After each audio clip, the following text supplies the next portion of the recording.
Welcome back to the channel. Tonight, we are stripping away the final layer of the narcissist's armor. We are going to look directly into the sun, the blinding, searing truth that they have spent their entire existence trying to hide from you, from the world, and most importantly, from themselves. You have watched them parade their new lives on social media. You have seen the smirks, the vacations, the seemingly effortless transition from destroying your soul to living their best life. It feels like a cosmic injustice. It feels like they got away with murder. But I am here to tell you that what you are seeing is not happiness. It is a frantic, high-stakes performance designed to cover up a suffering so profound, so ancient, and so constant that if you felt it for even a second, it would bring you to your knees. The haunting question that keeps every survivor awake at 3 a.m. is, are they actually happy? They certainly look happy. They act happy. They tell everyone who will listen how happy they are. But ask yourself, does a truly happy person need to broadcast their joy like a desperate commercial? Does a content person need to destroy others to feel tall? The answer is a resounding no. The narcissist's happiness is a thin veneer of dopamine hits and narcissistic supply, stretched tight over a gaping, screaming void. Tonight, we are not looking at the mask. We are looking at the face underneath it, and I promise you, it is contorted in agony. We are here to expose the secret suffering. This is not the suffering of a victim. This is the suffering of a prisoner who built their own jail. The narcissist lives in a state of perpetual, low-grade terror. They are terrified of exposure. They are terrified of irrelevance. They are terrified of the silence between thoughts. You envy their lack of conscience, thinking it freed them. But their lack of conscience has not freed them. It has untethered them. They are drifting in a cold, dark universe without a compass, unable to connect, unable to feel, unable to rest. They are not living. They are merely managing a chaotic decline. To understand their suffering, you must understand the effort required to maintain the lie. Imagine having to act in a play every single second of every single day. Imagine having to memorize lines, curate facial expressions, and manipulate lighting just to pass as a human being. That is the narcissist's life. It is an exhausting, relentless grind. They can never relax. They can never let their guard down. If they stop performing, the false self collapses, and they are forced to confront the true self, a shriveled, shame-filled, undeveloped child that they loathe. They are enslaved by their own image. They want you to believe they are the kings and queens of their domain. But in reality, they are beggars. They are emotional panhandlers, shaking a cup at every stranger, begging for a scrap of validation, a drop of attention, a momentary gaze. You possess a self-generating source of love and light. They do not. They are dependent on the external world for their very survival. If the world looks away, they cease to exist. Imagine the anxiety of knowing your entire existence depends on the whims of others. That is not power. That is absolute, terrifying fragility. The suffering is hidden because it is shameful. The narcissist is consumed by toxic shame. This isn't the guilt of doing something wrong. It is the belief that they are wrong. Deep down, beneath the arrogance and the grandiosity, they believe they are defective. They believe they are unlovable trash. Every insult they hurled at you, every criticism, every projection, that was them talking to themselves. They were trying to exorcise their own shame by vomiting it onto you. But the vomit always comes back. They cannot escape the voice in their head that whispers, "You are a fraud." You think they moved on quickly because they didn't care. The truth is, they moved on quickly because they cannot be alone. Solitude is the narcissist's kryptonite. In solitude, the mirror reflects nothing. In solitude, the voices get loud. They jump from relationship to relationship not out of passion, but out of panic. They are using other human beings as human shields against their own emptiness. They are terrified of the quiet. They are terrified of the dark. They are running a marathon with a broken leg, smiling for the cameras while their bones grind together. They experience a specific type of suffering called pathological envy. When they see you happy, or anyone else thriving, it causes them physical pain. It feels like a corrosive acid in their gut. They cannot enjoy the success of others. They can only feel it as a personal attack. They live in a world of scarcity where your joy means their misery. They are trapped in a zero-sum game of their own making, constantly scanning the horizon for threats, constantly measuring themselves, constantly coming up short in their own mind. Their life is a house of cards built on a fault line. They know, on a subconscious level, that it could all come crashing down at any moment. One exposed lie, one witness who speaks up, one failed manipulation, and the empire falls. This creates a state of chronic hypervigilance.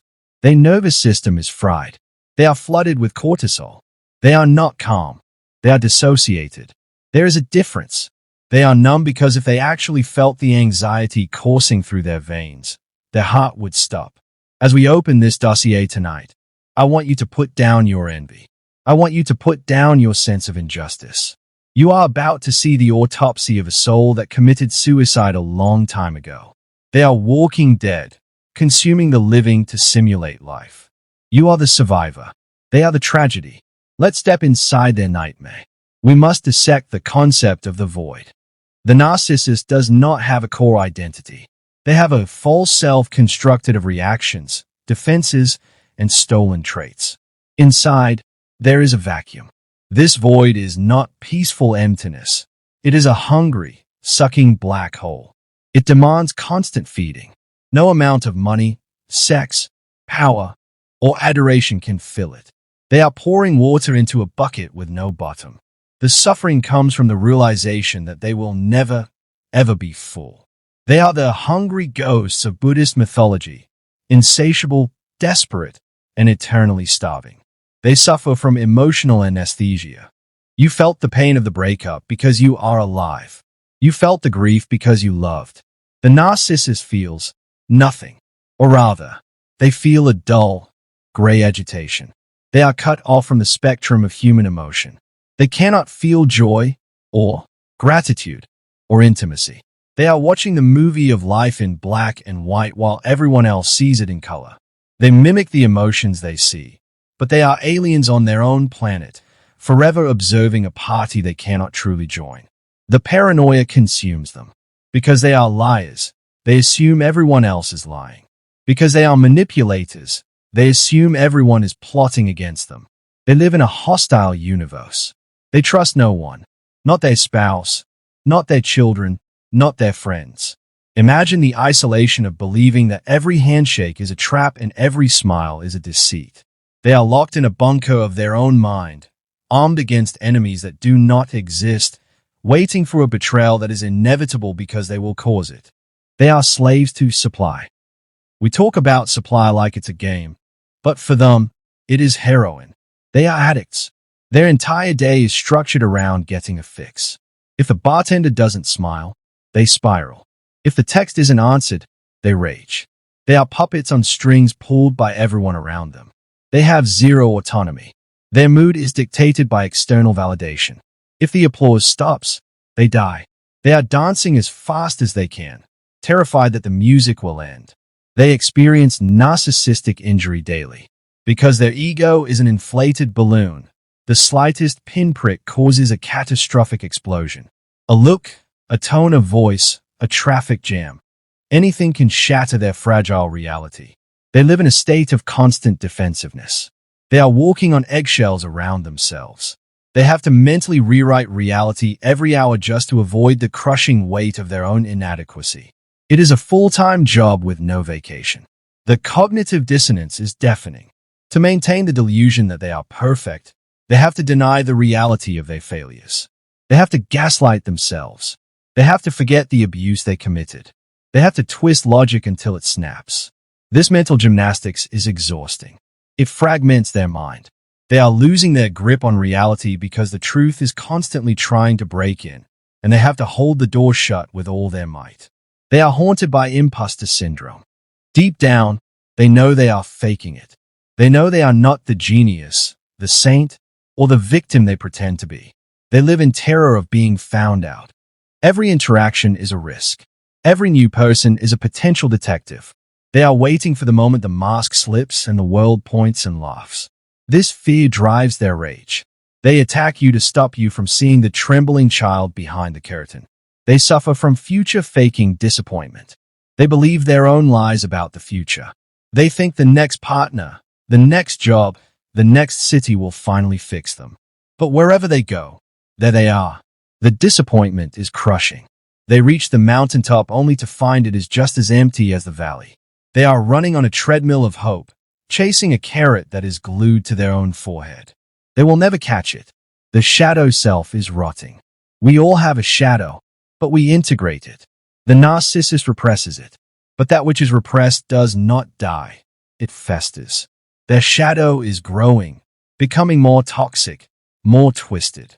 It leaks out in their nightmares, in their sudden rages, in their psychosomatic illnesses. They are carrying a corpse inside their psyche, and the smell is starting to seep through the pores of their false self. Ultimately, they suffer from the inability to love.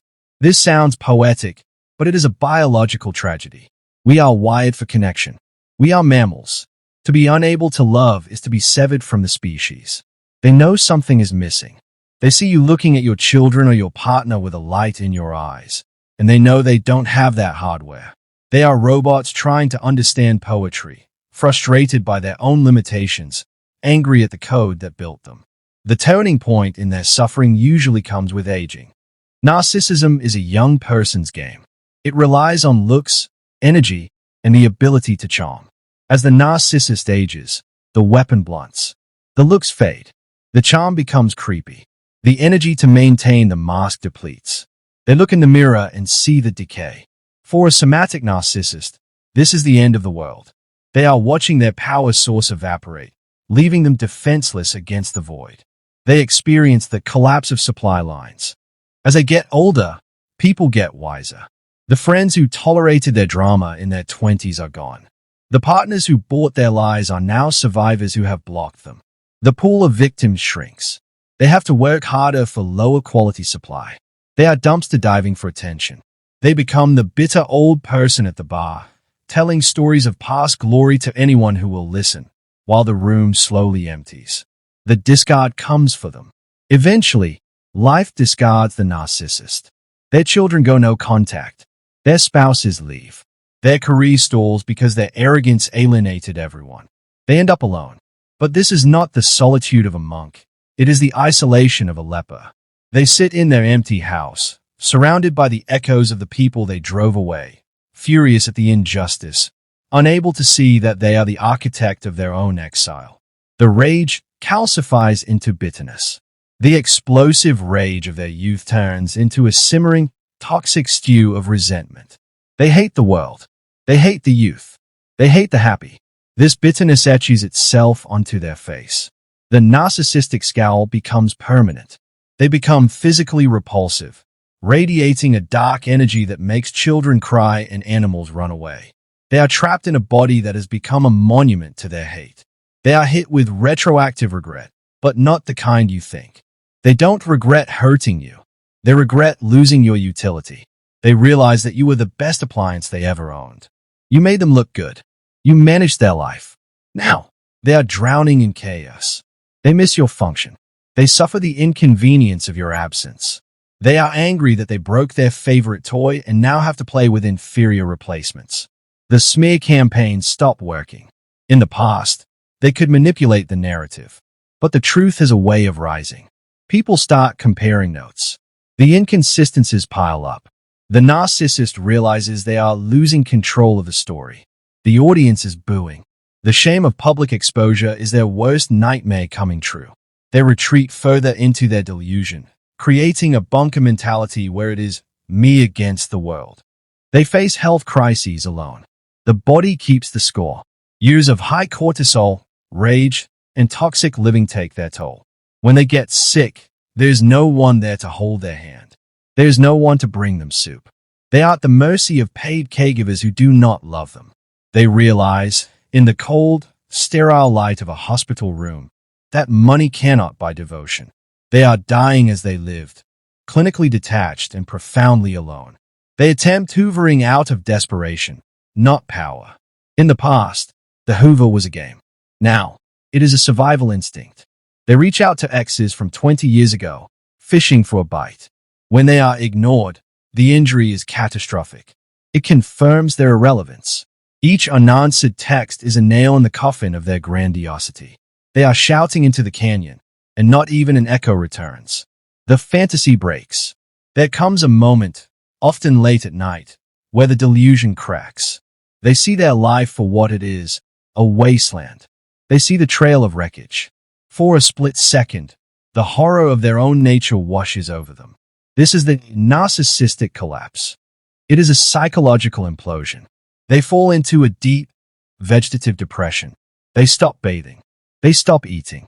They stare at the wall, paralyzed by the truth. The turning point concludes with the realization that they are the joke. They spent their life trying to be the hero, but they realize they have become the cautionary tale. People use them as an example of what not to be. Their legacy is trauma. Their name is a curse word in the households of their victims. The glory they chased has turned into infamy. They are famous, but for all the wrong reasons. Now we witness the full internal rut. The narcissist's mind becomes a torture chamber. They are trapped in a loop of obsessive thoughts. They replay every slight, every injury, every rejection. They nurture their grievances like precious pets. They are drinking poison and expecting the world to die. The mental anguish is constant. There is no peace. There is no quiet moment of reflection. Just a cacophony of voices screaming for vengeance. They become psychic vampires of the worst kind. Because they are starving, they become aggressive in their feeding. They provoke fights with cashiers. They troll on the internet. They kick the dog. They are trying to extract a reaction from the universe to prove they exist. It is pathetic. It is desperate. They are scraping the bottom of the barrel for a drop of emotion. The addictions take over. To numb the pain of the void, they turn to substances, gambling, porn, or hoarding. They are trying to fill the hole with date. The addiction becomes the new primary partner. It is the only thing that doesn't leave them. They spiral into physical degradation. The pristine image they cultivated falls apart. They look disheveled, manic, and unhinged. They live in a time loop. While you heal and grow, they are stuck. They are still fighting the battles of 1995. They are still angry about the divorce of 2010. They do not evolve. They are frozen in amber. It is a Groundhog Day of misery. Every day is the same battle for supply, the same rage, the same emptiness. They are bored to death by their own existence. They suffer from intrusive memories of your light. They remember your warmth. They remember the way you looked at them before you knew the truth. Those memories are daggers. They remind them of what they destroyed. They hate you for having the light, but they hate themselves more for extinguishing it. They are the child who broke the beautiful vase and now cries because they have only shards. The environment reflects their soul. Their home becomes a reflection of their mind, cluttered, dark, or sterile and cold. There is no warmth in their space. It feels like a museum or a mausoleum. Guests feel uncomfortable and want to leave. The energy is stagnant. It is the lair of a predator who has forgotten how to hunt. They are spiritually bankrupt.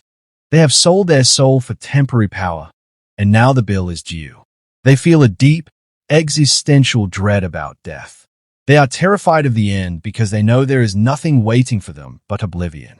They cling to life with a desperate, clawing fear, not because they love life, but because they fear the judgment of the void. They become the victim of victims. They spin wild conspiracy theories about how everyone destroyed them. They take zero accountability. This refusal to own their actions ensures they can never fix them. They are trapped in a prison where the door is unlocked, but they refuse to turn the handle because that would mean admitting they walked in there themselves. The new supply creates new hells. If they manage to trap someone new, it is usually someone just as damaged as them. They end up in a mutually destructive folia ducts. They torture each other. It is a relationship of sharks eating sharks. There is no rest, only constant warfare. They traded your empathy for a mirror of their own toxicity. Ultimately, the consequence is total irrelevance. The world moves on. New generations don't know who they are. Their old tricks don't work on the internet age. They are dinosaurs screaming at meteors. They are forgotten while they are still alive. This is the ultimate suffering for a narcissist, to be utterly, completely insignificant. But here's the final truth you need to sear into your heart. Their suffering is not your burden to carry. You spent years trying to save them from this fate. You tried to love the pain away. You tried to be the buffer between them and the void. But you cannot save a drowning person who is determined to pull you under. Their suffering is a choice. It is a structural component of their personality. You must realize that you are not the cause of their pain. You were the anesthesia. When you left, the pain returned, but it was always there. Do not let them guilt you into thinking you destroyed them. They were destroyed before they met you. You were simply the scaffolding holding up a condemned building. You stepped away, and gravity did the rest. Do not envy their fake happiness. Do not envy the new supply. You are envying a person who is currently locked in a cage with a starving tiger. The photos lie. The smiles lie. The truth is in the psychology. A person without a self cannot be happy. A person without empathy cannot connect. A person without truth cannot be free. Your revenge is not necessary. The narcissist's life is the revenge. Waking up every day as them is the punishment. Imagine being trapped in a mind that cannot love.